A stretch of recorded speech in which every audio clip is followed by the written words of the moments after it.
किस तरह डिफाइन होते हैं। फॉर एग्ज़ाम्पल एक वेरिएबल है ए के अंदर हमने एक वैल्यू स्टोर कराई। अब यहाँ पर आपके पास कुछ चीज़ें हैं जिनको हमने समझना पड़ेगा कि ये जो स्टेटमेंट हमने लिखा है जिसमें एक तरफ हमें इंटीजर वैल्यू नज़र आ रही है, बीच में इज इक्वल टू का साइन है और एक आपके पास अल्फ़ाबेट जो हमने यूज़ किया है। ये क्या क्या चीज़ें इसके अंदर हैं। ये जो अल्फ़ाबेट है, ये अल्फ़ाबेट बेसिकली क्या है, ये ए इज़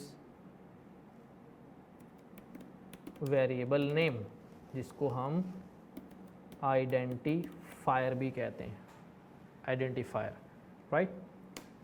फिर उसके बाद जो दूसरा हमने यूज़ किया है इक्वल्स का साइन।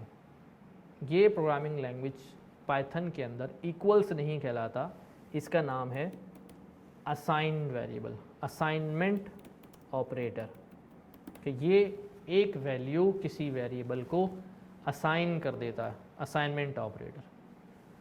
तीसरी हमारे पास जो चीज़ इस पे नज़र आ रही है स्टेटमेंट के अंदर, वो है नंबर, यानी ये है वैल्यू, और इस वक्त ये एक इंटीजर वैल्यू है, ठीक है। तो अब हम इसको यूँ पढ़ सकते हैं कि a इज इक्वल टू 10 नहीं पढ़ेंगे, बल्कि अब इसको रीड यूँ करते हैं, a integer value 10 is assign to variable a। Integer value 10 is assign to a variable a। इस सेल को एग्जीक्यूट करते हैं, एग्जीक्यूट हो गया हमारे पास सेल। अब जब भी मुझे वैल्यू 10 को एक्सेस करना होगा इस केस में, तो मैं क्या लिखूँगा, प्रिंट a। तो a वेरिएबल के अंदर इस वक्त जो भी वैल्यू होगी वो वैल्यू आपके पास प्रिंट हो जाएगी।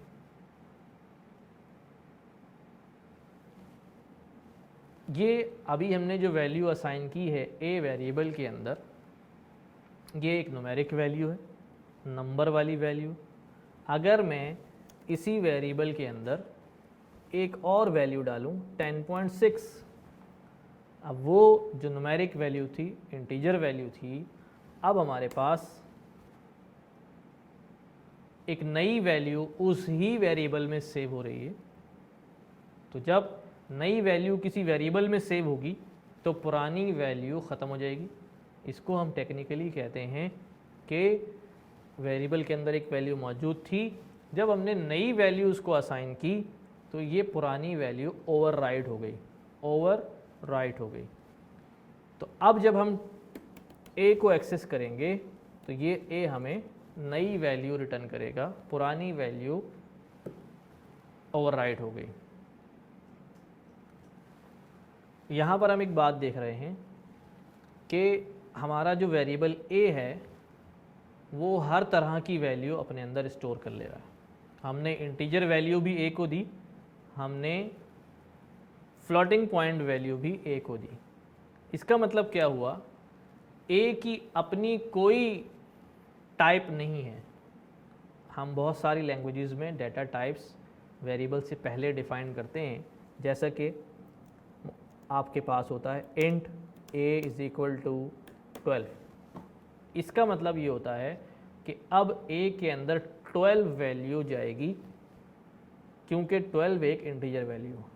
अगर मैं इसके अंदर 12 की बजाय, इंटीजर की बजाय स्ट्रिंग वैल्यू डालने की कोशिश करूँगा तो वो a के अंदर नहीं जाएगी, क्योंकि ये बात डिफाइन कर दी है कि a जो वेरिएबल है वो a इंटीजर टाइप का होगा। जब उसकी टाइप डिफाइन कर दी है तो उसके अंदर किसी और टाइप का डाटा असाइन नहीं किया जा सकता। पाइथन में ऐसा नहीं है। पाइथन के अंदर जब वैल्यू आती है वो अपने साथ अपनी टाइप लेकर आती है, और वो टाइप उसी वक्त वेरिएबल को पता चलती है कि ये टाइप है। तो हर दफ़ा जब वैल्यू आएगी तो वो डाटा टाइप खुद ही इन्फर करेगा कि इसकी डाटा टाइप क्या है और अपने आप को चेंज कर लेगा। जिस तरह अगर मैं यहाँ पर टाइप चेक करूँ कि टाइप ऑफ ए एग्जीक्यूट करें तो आपको नज़र आएगा टाइप ऑफ ए जो है वो फ्लॉट है। ठीक है, ए के अंदर अगर दोबारा से मैं नई वैल्यू इंसर्ट करा दूं 5 और फिर हम अब दोबारा ए की टाइप चेक करें, अब ए की टाइप जो है वो एक बार फिर चेंज होके इंटीजर हो गई।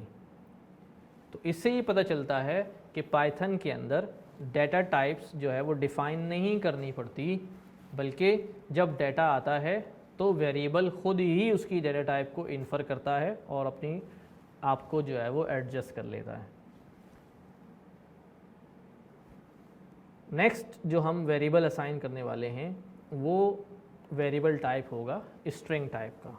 जैसे हम एक वेरिएबल बनाएं सिटी, सिटी का हमने वेरिएबल बनाया और उसके अंदर हमने एक वैल्यू रख दी कराची। अब कराची चूंकि इन्वर्टेड कॉमास में लिखा हुआ है तो हमने ये सीखा हुआ है जब वैल्यू इन्वर्टेड कॉमास में होती है तो उसकी टाइप होती है स्ट्रिंग। तो अब Karachi value Karachi is assign to a variable city.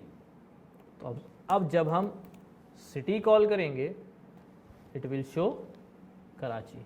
और हम सिटी की टाइप भी चेक कर लेते, वो सिटी जो वेरिएबल है उसकी टाइप क्या है, तो हमें नज़र आया इसकी टाइप है str यानी कि स्ट्रिंग। तो सिटी स्ट्रिंग टाइप का हो गया।